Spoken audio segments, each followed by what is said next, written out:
Over the past 4 years, thousands of Ukrainians have made the ultimate sacrifice defending their country against an expansionist Russia. Yet, less than 40 miles from the war, on the other side of Ukraine, lies a European territory that desperately wants to be absorbed by Moscow. There's just one problem: Putin refuses. It's certainly not for lack of ability. Transnistria, as it's commonly known, is home to about 500,000 people. It measures about 200 miles top to bottom and 30 miles across, making it slightly bigger than Rhode Island. Officially, it's part of Moldova. No UN member recognizes its independence. But Transnistria is a country in all but name. It has its own laws, border crossings, parliament, police, schools, central bank, currency, and postage stamps. Although Moldova proper is 8 times larger, the two armies are roughly the same size. Neither is a part of NATO.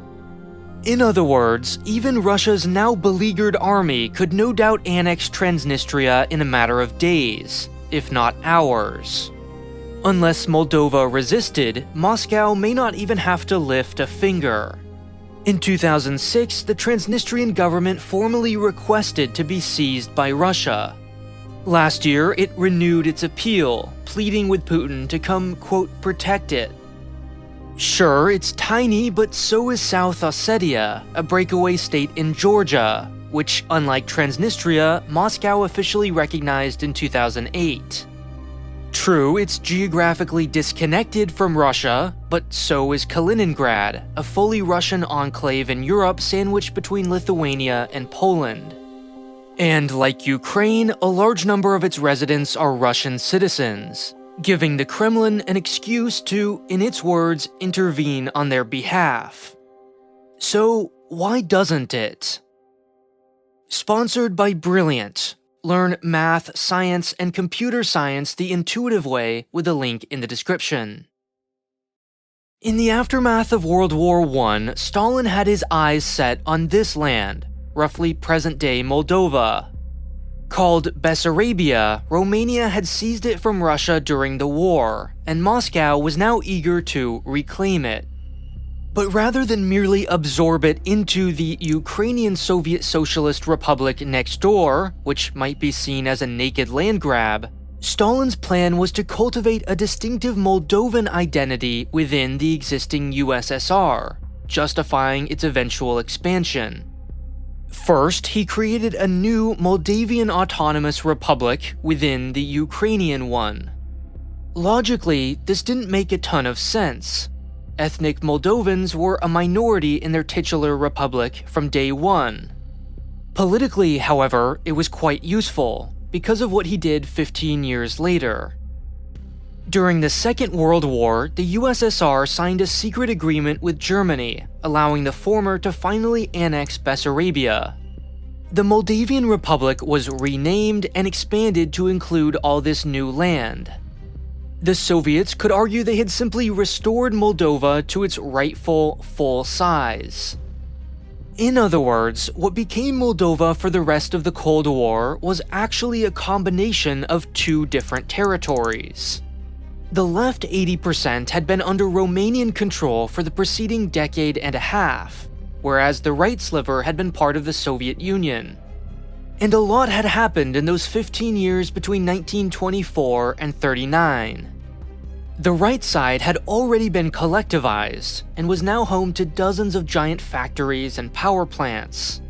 Despite being much smaller, it produced 56% of Moldova's consumer goods and 90% of its energy. The left side, meanwhile, was largely agricultural. And even after the 2 parts were combined, Moscow continued to treat both sides very differently. The right side was seen as more loyal, more Soviet, and more hardworking. It would take 50 years, for example, for someone from the left side to be chosen as the leader of the Moldavian Soviet Socialist Republic. All this meant that as the Soviet Union later began collapsing, the 2 sides leaned in very different directions. After all, they had different histories, different identities, and different economies. As the Berlin Wall fell, the Moldavian Republic began transitioning from Cyrillic characters, which the Soviets required, to the traditional Latin script used in Romania. Those on the right side of the Republic could see the now literal writing on the wall. They were already in a numerical minority, but without Moscow's backing, they would soon become a political minority also. In the worst case, they feared a new independent Moldova might merge with Romania, leaving them even further from power. So after Moldova declared independence from the USSR, elites from the right side, who had much to lose, declared independence from Moldova, becoming present-day Transnistria. Moldova quickly moved on with the times, adopting the Romanian tricolor flag and national anthem. Transnistria clung to the past, becoming a strange sort of living Soviet museum. To this day, its flag still features a hammer and sickle, although the modern Russian flag is also flown throughout the territory. Statues of Lenin are hard to avoid, and its security service is based in the old KGB headquarters. Now, in theory, this should have been an easy conflict to solve. For all their differences, the gulf between Moldova and Transnistria was still relatively small compared to nearly every other post-Soviet dispute. There was and is no religious animosity, for example. There's no ethnic division either. Despite being Russia-aligned, Transnistria is almost exactly one-third Moldovan, Russian, and Ukrainian. The three groups live largely in harmony. Likewise, the actual fighting was short-lived and well-contained. 100,000 people died during the war over in Bosnia. Here, fewer than 1,000 perished in 1992, when Moldova tried to reclaim Transnistria. There have been 0 casualties in the 3 decades since. You could even argue their two economies are complementary: food from the left, energy and industry from the right. For all these reasons, no one expected the schism to end in a frozen 30-year stalemate. Not even Transnistria itself. Its declaration of independence was likely a calculated maneuver designed to maximize its leverage vis-a-vis Moldova, allowing it to negotiate a favorable position or even complete autonomy in a unified federation. But Moldova didn't bite. Part of the problem is that things went a little too well. Moldova, of course, is far from overjoyed by the current arrangement. Its biggest frustration are the roughly 1,000 Russian troops still stationed in Transnistria.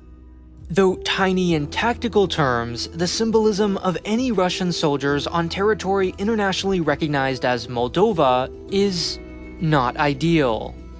On the other hand, their border is nothing like the Korean DMZ. Both populations freely and easily move between territories. In fact, some Moldovans save money by buying Transnistrian license plates. Transnistrians, meanwhile, cross the border for air travel and better healthcare.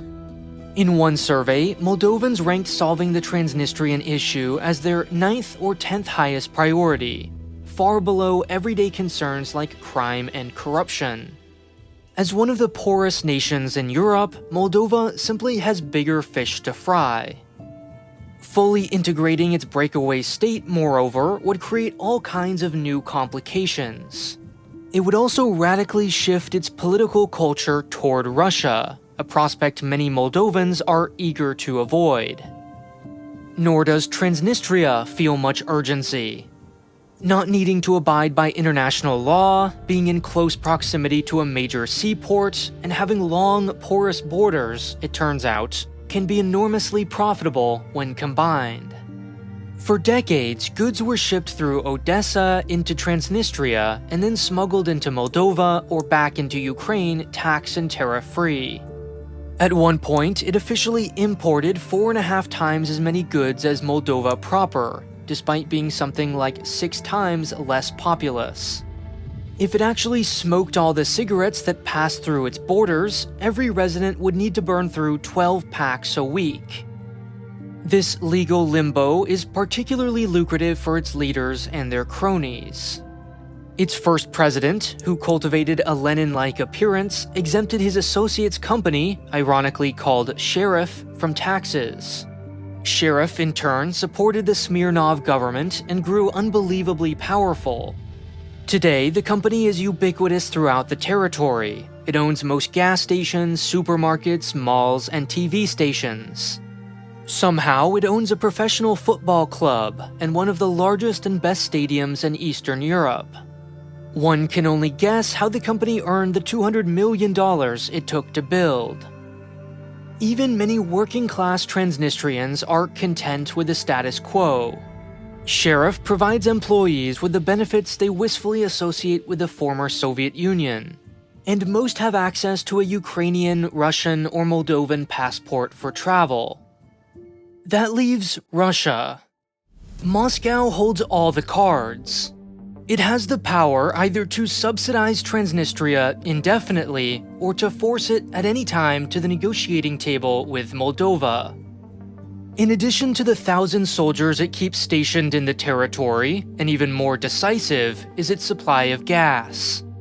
The Kremlin is notorious both for giving generous friends and family discounts and imposing steep markups for its rivals.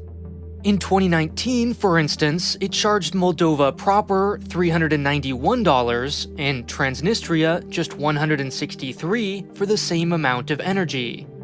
Here, however, it goes one step further. It doesn't even enforce its debt. Over the past 2 decades, Transnistria has bought well over $6 billion worth of gas, 7 times its GDP. And yet, it hasn't actually paid a nickel.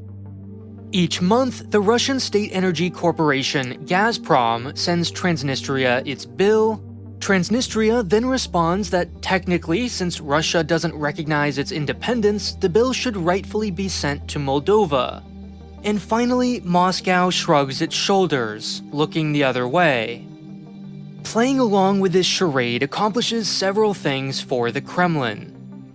First, most obviously, it ensures the continued survival and support of its client state. Billions of dollars worth of free energy, it's learned, makes for an exceptionally loyal ally.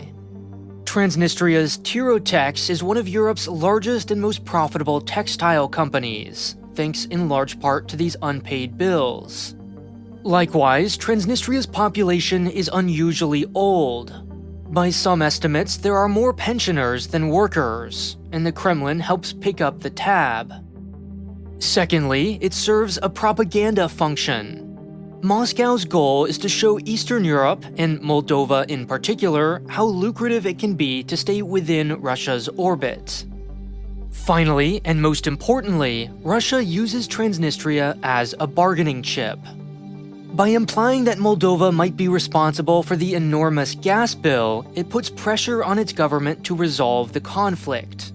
At the same time, by not recognizing Transnistria's independence, it communicates its open-mindedness, its willingness to trade the territory for concessions. Putin refuses to absorb Transnistria, despite its pleading, because it's more useful to him as a pawn in a larger chess game. He hopes to one day negotiate Transnistria's unification with Moldova, but only on his terms. Ideally, Transnistria would retain much of its autonomy, giving Russia a vehicle through which to influence Moldova, and Europe more broadly. In the meantime, by holding Transnistria hostage, Moscow can prevent, or at least delay, Moldova from joining the EU.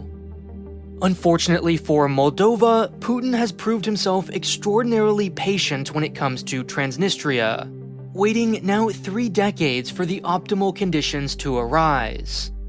Breaking free from this stalemate will require careful reasoning and creative thinking, skills Brilliant, today's sponsor, can help you master. Brilliant is an online learning platform that helps you become a sharper thinker and better problem solver. Its visual and interactive lessons on math, science, and computer science are designed to make learning fun. Rather than memorizing formulas, Brilliant helps you truly understand what you're learning by solving real and engaging challenges. Say, for example, you know that data analysis is a useful and marketable skill, yet know nothing about it. Using human design lessons that dynamically adjust to your level, Brilliant can walk you through the basics of scatter plots all the way to solving a real case study using data from Airbnb. You can even learn on the way to work or school using its beautifully designed iOS and Android apps. With the new year just days away, now is a great time to develop a new skill and start your learning streak. To check out Brilliant completely free for 30 days, click the link on screen now or in the description below. That's brilliant.org/polymatter. Doing so will also get you 20% off an annual premium subscription. Thanks to Brilliant for sponsoring this video.